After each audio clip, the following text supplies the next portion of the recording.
This is an island that no one camps on, and there's a reason. It's uninhabited, it's remote, it's not on a lot of maps, and it is most likely illegal to camp on. Locals whisper about things that move in the dark, and tonight I'm breaking every rule to survive out here. First, what was that? I don't know if this was a good idea. Welcome to Hidden Camping, the series where we vanish, we explore, and we push our boundaries. Stealth, survival, adventure, unfiltered. Every episode, a new hidden world, a new challenge. Let's go. This adventure, I've been planning it for a little while. It's an island I've had on my mind, but to get to it, I needed some help. So I enlisted a friend of mine, Livingston, borrowed his kayak, said a little prayer, and got ready to go. I tried to keep my gear list as light as possible. I'm going to camp in a hammock, stay off the ground, because I was kind of worried that this island was infested with snakes. But it had some other inhabitants and other things like that we will notice later that had me nervous all night long. There were a lot of different things that happened on this adventure. So stick around till the end and you will get to find out some of the craziest things. But I had a great time. This was one of those adventures that I will never forget. So the approach required me launching from a boat ramp and going the length of a very large lake and then cutting under this low bridge to get into a quiet section of the lake. And that's where the island is that we're going to aim for. Here's a quick look at the supplies list for what I packed on this trip. Nothing too special, but just tried to keep it light and simple since I'm boating in. Look way over there. Look right over there. Do you see that? It's hard to see, but there's a deer right on the water's edge. Very cool. Very cool. We are exploring as we drift a little landing spot. There are beautiful geese and ducks all over this island. But we will see what happens if we just drift right in here to go fish. Gotta be careful not to tip the canoe over when we bump anything. We're just letting the wind blow us right now. Blow us around, but man, there is duck poop all over this island. There are nesting spots all over this. It's time to fish for a little bit. We're gonna break out the rod and reel. We're gonna see what we can catch out here. We're gonna keep kind of just hanging around the island, but not too close in case anybody's watching us paddle around. We're gonna let them get bored of watching us.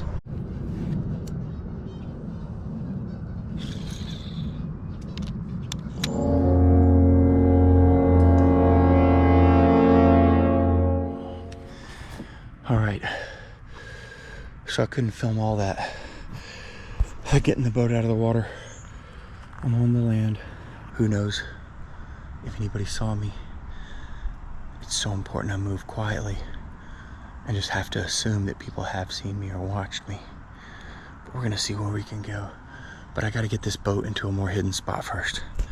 No movement, no sound. It's gonna be the best way to not get caught.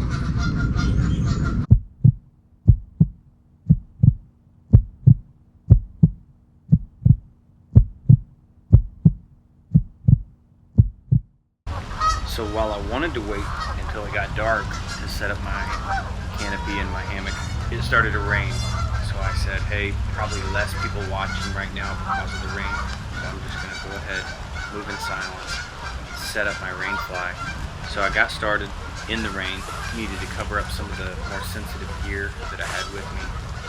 But what I'm doing is I'm stringing up some line, paracord, and I have a poncho tarp that I'm going to stretch over the top of that, hopefully keep most of my gear, and my hammock underneath that. Hope it works. There's only one way to find out, but I'm out here on an island, and let's pray that it doesn't pour. So some quick background on me.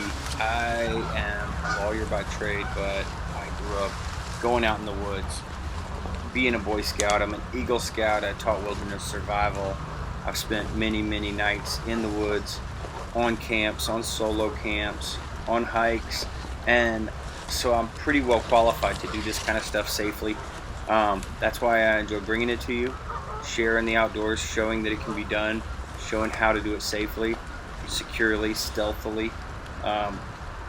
But just because I'm qualified or have some experience doesn't mean things can't go wrong, and plenty sure did. So the truth is, this rainstorm was unexpected. I did not check the weather beforehand, and I did come a little underprepared. You'll notice that this tarp is actually just a poncho, but we did the best with what we had, and so let's hope that we stay dry enough tonight. One quick note about this knife is it didn't make the supply list because I carry a knife all the time. This one's from Ozark Trails. I really like it. The handle's wrapped in paracord, so you have some extra string if you need it. In a later video, I might do a knife review, but this one's a great one. So, on the subject of the legality of this camp, I did some research on this island, and records indicate that it is not private property. But whether it is public or DNR, municipal, state, city land, that's a little unclear. There's also some defenses to trespassing. I did have a necessity. The boat was taking on water, so it was a bit of an emergency, quote unquote. I needed to camp, so we're camping. We're not going to disturb the grounds. We're going to leave it spotless. Is this what we're going to have our hammock under? You get an idea.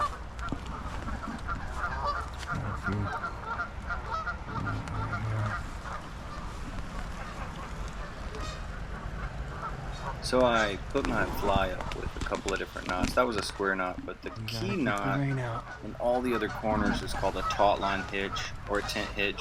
An important knot to learn. It lets you tighten and it won't slip.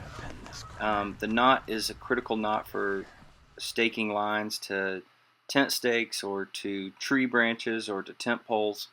And here's the knot: 2 twists to the inside, 1 twist to the outside. Really good knot to learn for all people camping. So we'll go over it one more time just so you can see it in action. You go 1 time to the inside, 2 times underneath to the inside. Then the 3rd time, we will go over the top, through on the outside, the bottom. Right, and we pull it tight. See how it's 3 rings into it? 2 in the middle, 2 to the front, 1 to the back. Now I pull that as tight as I want, and it will not slide. But I can, if I want, I can slide it with my fingers. But it will not loosen, and it will not choke up on the thing that you're connecting it to. Okay, I still gotta stay quiet because it's not yet perfectly dark out here. But we've got most of our canopy built. We're gonna hang our hammock underneath there. We're gonna go right there to there. We'll stay dry for this, I hope.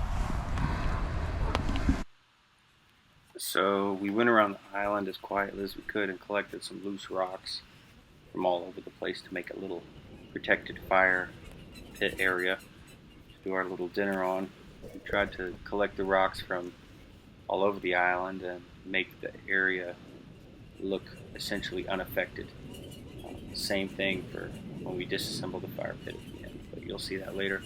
But it was raining and our gear was luckily covered, and it's getting dark, so this was one of those things you can't really do after the sun has gone down fully, so we had to do it to prepare for the night.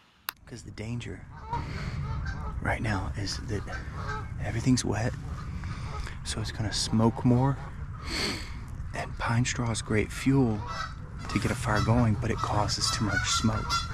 So these geese, they make a lot of geese and goose noises, but occasionally they'll make like a human sounding noise, and man, will it creep you out. Sounds like they say a word or something. We're still waiting a little longer under our shelter here. We've got our little fire array. We got our little bit of fuel bags. But we're gonna wait till later to cook our dinner and then set up our hammock late night. I feel like a fugitive right now. It was okay, but now that it's getting dark, it's getting serious.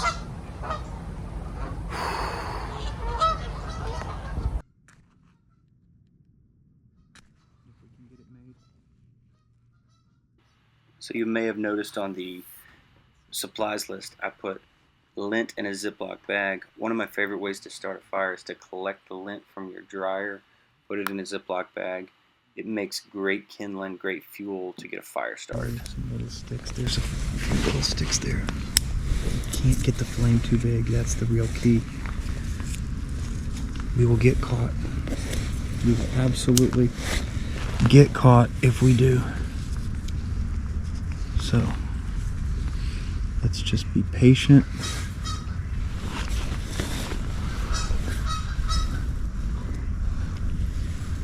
We almost blew it out. Oh, maybe I blew it out trying to warm it up. A bit of this dry wood gets dried out enough to catch. So you may or may not be able to tell that starting this fire in these wet conditions was a bit of a challenge. I had a lot of stops and starts, a lot of wet tinder, a lot of mediocre fuel, but we got it started and it was well worth it because I was a little wet, a little soggy, and I really needed to warm up and a hot meal.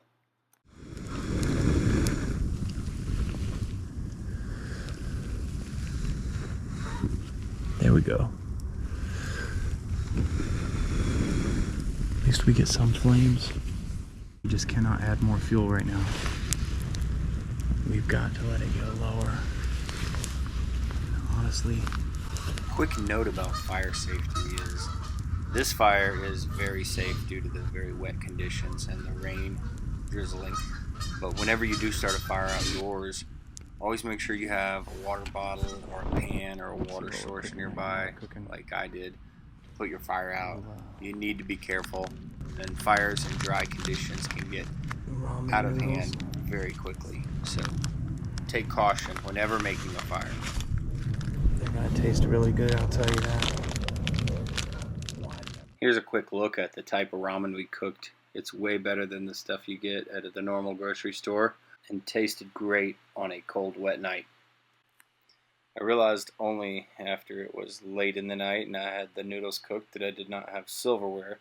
But not to worry, we just found 2 little sticks, used our pocket knife to clean all the bark off of them, cleaned them as best we could, and voila, we had a pair of chopsticks. Perfect for eating some noodles, hot noodles when you're cold and wet on a mysterious island with lots of crazy noises and sounds and sights and smells all around you. Oh, so tasty when you consider all the circumstances. That was a great finish to a otherwise wet beginning to our day. Let me tell you, simple food tastes better when you're out cold, wet, and camping. And a quick side note is the date and time in the lower right hand corner of the night vision goggles was not set properly. But we'll get that figured before next video. What's crazy is there's these geese and they're nesting around me. And sometimes they hiss like a viper. I'll tell you, that is creepy. Or they start sneaking up on me and they make a noise in the bushes and I don't know if it's them or a snake or any other animal. So there's a lot of crazy going on out here. By the time I finished dinner, it was about 10 p.m. and the visibility was 0. So only with the night vision goggles could I see all of these animals and sets of eyes all around me that were making these creepy noises and having me a little nervous, let's say.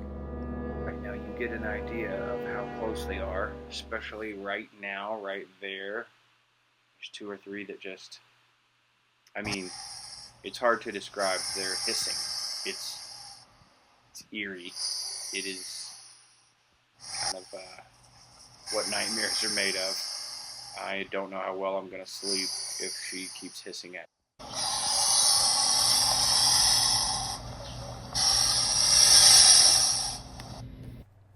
And the truth is, these guys are very territorial, very aggressive, and dangerous, especially during their breeding and nesting season, which I was clearly interrupting by being an unwanted guest on their island. Aside from the occasional creepy thing, it feels good to be out here. I feel connected to this island.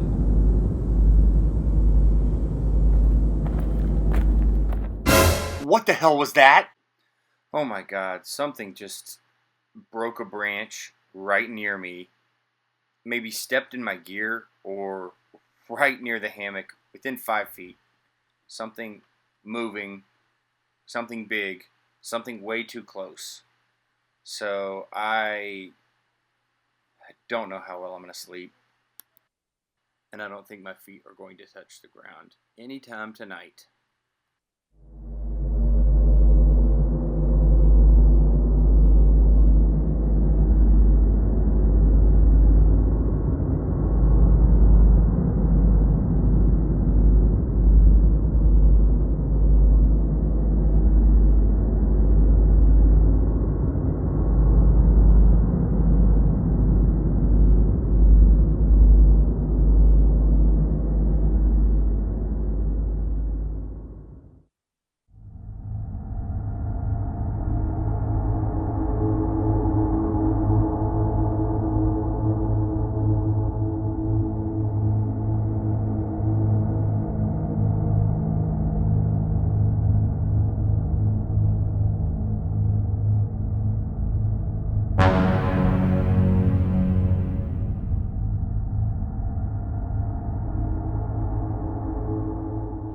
It finally got to a point where I had to just say, you know what, I'm in a hammock, I'm off the ground, and if the geese are safe enough to sit in these nests near me, I should be able to survive as well. I closed my eyes, went to sleep, and just took a look around, and yes, Mother Goose was still staring me down, watching me, watching out.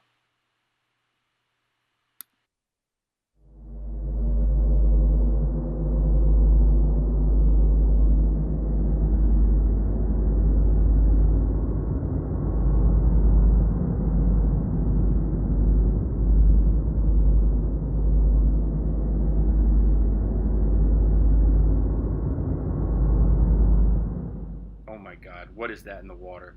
It's a set of eyes. I am not kidding. There's something over there at the water's edge. I do not want to tip this boat over.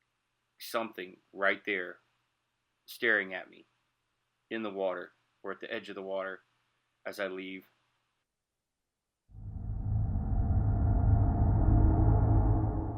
I don't plan on sticking around and finding out what that is. It's time to get out of here. There's just too much noise.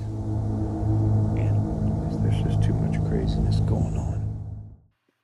The moment I woke up, I could just feel so many sets of eyes watching me. So I packed up quickly, got in my kayak, and headed out. Woo! We did it. Did not get caught. Stay tuned. We got more of these coming soon.